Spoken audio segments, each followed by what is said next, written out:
আল্লাহ আল্লাহ যিনি এই গাড়িটা দিছেন তুমি তাকে কবুল করে নাও। ভ্যান নেওয়ার একটা শর্ত আছে, যদি শর্ত মারিয়ে নিতে পারেন তাহলে দেবো। কতদিন হয় ভ্যান চালাও?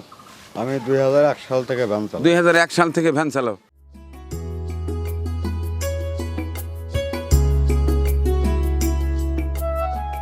নাম কি? আব্দুল হালিম। আব্দুল হালিম। কত বছর হলে ভ্যান চালান? তাও আপনার 18-20 বছর। 18-20 বছর। আপনার তো বয়সই মনে অত হয় নাই। না, আমার বয়স 33। হ্যাঁ 33। তো কয় কি? আমার 35, আমাকে দেখে কয় মানুষের 65, আমরা 33, আপনার দাড়ি ফাঁকে নাই। 88-র ভিতরে জন্ম। 88-র মধ্যেই হ্যাঁ। জন্মেছেন। আচ্ছা যাই হোক, ভ্যান দিচ্ছি একটা, তো ভ্যান নেওয়ার একটা শর্ত আছে, যদি শর্ত মারিয়ে নিতে পারেন তাহলে দেবো। শর্ত হচ্ছে এক, এই হ্যান্ডেল আপনি ব্যতিরিক্ত অন্য কাউকে ধরানো যাবে না, অর্থাৎ বেচা তো দূরে থাক, আপনি বাড়াও দিতে পারবেন না। রাজি? হ্যাঁ রাজি। হ্যাঁ। হ্যাঁ। কোনো সময় যদি আপনি মনে করেন যে আমি ভ্যান চালাতে পারতেছি না, ব্যাটারি সমস্যা, আমি কিনতে পারতেছি না, সেই ক্ষেত্রে ভ্যান আইনে জমা দিয়ে যাবেন। তুমি আমি পারতেছি না, কিন্তু আপনি বেচতে পারবেন না। হ্যাঁ ঠিক আছে, বিক্রি করব। যদি বেচেন হ্যাঁ। সেই খবর আমার কাছে ঠিকই চলে আসে, মনে করেন ওই দিন থেকে আপনার বাড়িতে র্যাবজা তাফালি শুরু করে দেবে। না, ভ্যান আমি বিক্রি করব। বিক্রি করবেন না? জি না। হ্যাঁ, তোমার স্বামী জামিনদার তুমি? হ্যাঁ আমি যে কথা বললাম শুনছো তো? হ্যাঁ শুনছি। বিক্রি করলে কিন্তু ওই দিন বাড়িতে র্যাব চলে যাবে। না না, আমার কর্মই হর হইতে বেশ কর্মই তো এই যে অকাম করে আবার এরাই না। ব্যান দেই নিয়ে যা বেঁচে খায়। আচ্ছা যাই হোক, না বেচলেই ভালো। ওইখানে যা দাঁড়ান। আব্দুল হাকিম, তুমি তো একেবারে ন্যাংটাকালের বন্ধু ছিলা। আমি পরিচয় দিই, অনেকে হাইট করে, গুড়গুড় করে যখন ঘুরে বেড়াইতাম তখন আমার বন্ধু ছিলা। তারপরে একটা সময় আমি আমার স্কুলে যাই, তুমি অন্য কাজে যাও। আচ্ছা যাই হোক, তারপরে আমি এক লাইনে, তুমি এক লাইনে। এখন তোমার লাইনটা কি ভালো ছিল? না। তার বুঝছো তো, লাইন ভালো না থাকায় তোমার আজকে এই অবস্থা। আমি পরিশ্রম করছি সততার সাথে, যে কারণে আল্লাহ আমাকেই যা রাখছে। তার মানে নিজের ভুলের খেসারত নিজেকেই দিতে হয়। তোমার ভুলের খেসারত তুমি দিচ্ছ। যাই হোক, আর বেশি কিছু বলতে চাই না। এখন তুমি যেহেতু ভ্যান চালাও, দেখি নামাজ কালামও পড়ো, সেহেতু আমি তোমাকে একটা কর্মসংস্থানের ব্যবস্থা করে দিচ্ছি। যেহেতু তুমি ভাড়া নিয়ে চালাও, তুমি চালাতে পারবে? ইনশাআল্লাহ। সরি, এখনো ঠিক আছে? আচ্ছা। বেঁচে খাবে না তো? না। শর্ত একটাই, বেচলে কিন্তু পুলিশ যায় একেবারে পাছা লাল করে তোমাকে নিয়ে যাবে থানায়, আর আমার কাছে ভ্যান জমা দিবে। আচ্ছা। কোনো আপিল চলবে না। আচ্ছা। ঠিক আছে? ইনশাআল্লাহ। যাও, তুমি একটা ভ্যানের কাছে দাঁড়াও। বাবা, তোমার নাম জানি কি? আমার নাম আলম। আলম। কতদিন হয় ভ্যান চালাও? আমি 2001 সাল থেকে ভ্যান চালাই। 2001 সাল থেকে ভ্যান চালাও। এখন কি ভ্যান নাই? এখন ভ্যান আছে, জমা গাড়ি নিয়ে চালাইতে। ও, জমা গাড়ি নিজস্ব নাই। আচ্ছা, একটা ভ্যান দিলে তো উপকার হবে। আমাকে একটা ভ্যান দিলে মনে করেন যে তুমি অনেক দিন হলো চাচ্ছ, আসলে ব্যাটে মলে মিল ছিল না, এখন হয়ে গেল। ঈদের আগে একটা ভ্যান দিচ্ছি, তুমি নিয়ে যাও। তবে শর্ত একটাই, প্রধান শর্ত এবং মূল শর্ত, সেটা হচ্ছে এটা বেঁচে খাওয়া যাবে না, ভাড়াও দেওয়া যাবে না। আর ঠিক রাজি আছে, আছো? আমি গাড়ি বেচে খাবো না। আমি যদি কোনো দিন যদি দেখি এই হ্যান্ডেল অন্য কেউ ধরছে, বেচা তো দূরে থাক, তুমি যদি ভাড়াও দাও, তাতেও কিন্তু মাথায় দড়ি পড়বে। ঠিক আছে? আমি গাড়ি শর্তে রাজি আছো? আমি গাড়ি যাও, ওখানে ব্যাংকের কাছে যাও, যাও ব্যাংকের কাছে যাও। আসলে ভালো কাজ করতে চাই। আমার এলাকার অনেক বেকার যুবক আছে, আবার কিছু কিছু আছে বিপথে চলে গিয়েছিল, তাদেরকে উদ্ধারের চেষ্টা চালিয়ে যাচ্ছি। আমার একটাই কথা, যে ভালো থাকা কাকে বলে? শুধু নিজে থাকা কিন্তু ওটাকে ভালো বলে না।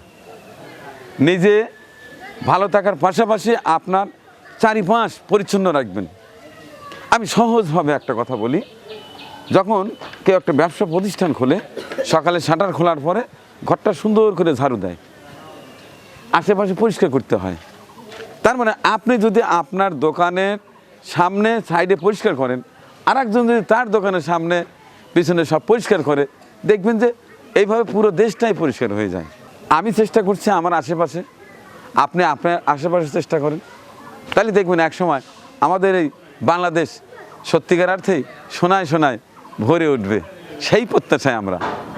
তো যাই হোক, আজকে রোজার 28তম দিন, সকাল থেকেই কর্মযজ্ঞ শুরু হয়েছে। আজকে সারাদিন চরম ব্যস্ততায় যাবে, বিভিন্ন জায়গায় যেতে হবে। প্রথমেই এদের হাতে ভ্যান তুলে দিচ্ছি। দেখি, অন করো, দাও, অন করো।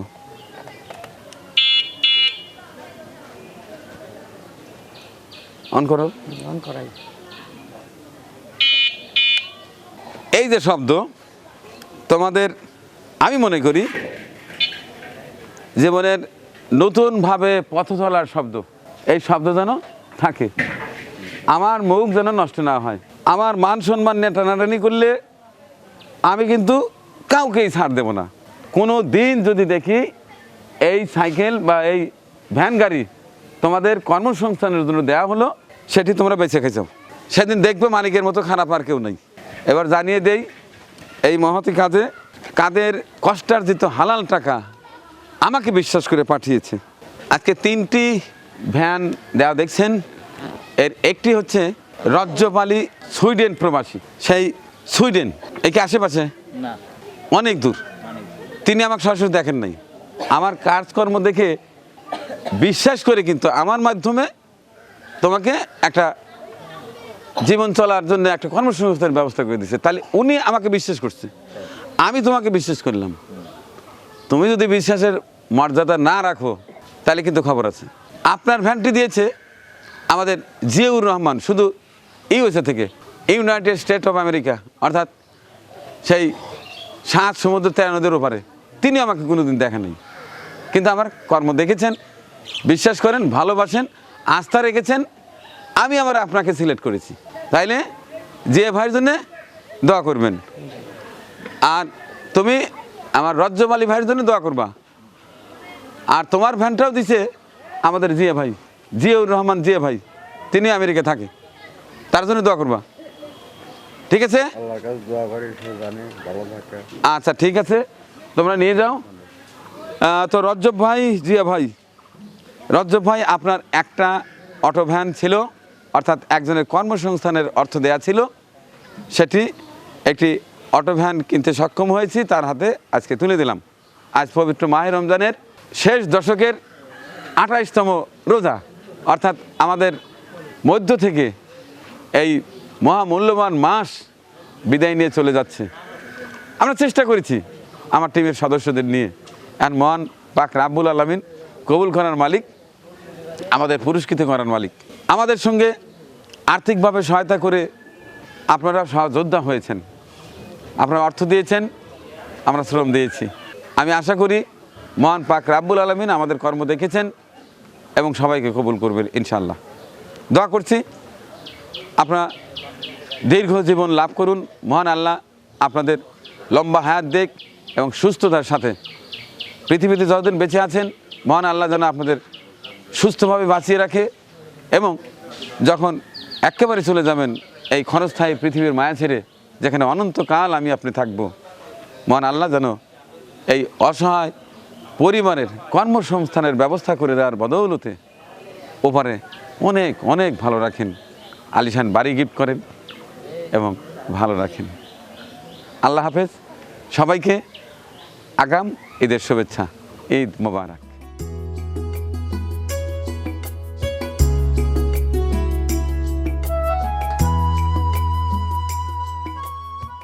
বিসমিল্লাহ বিসমিল্লাহ। বিসমিল্লাহির রহমানির রহিম। আল্লাহ, আল্লাহ যিনি এই গাড়িটা দিছেন, যিনি এই গাড়িটা দিচ্ছেন, তুমি তাকে কবুল করে নাও।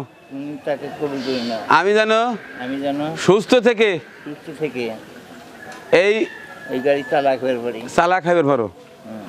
আমিন। আমিন। দোয়া করে দিলাম, যাও।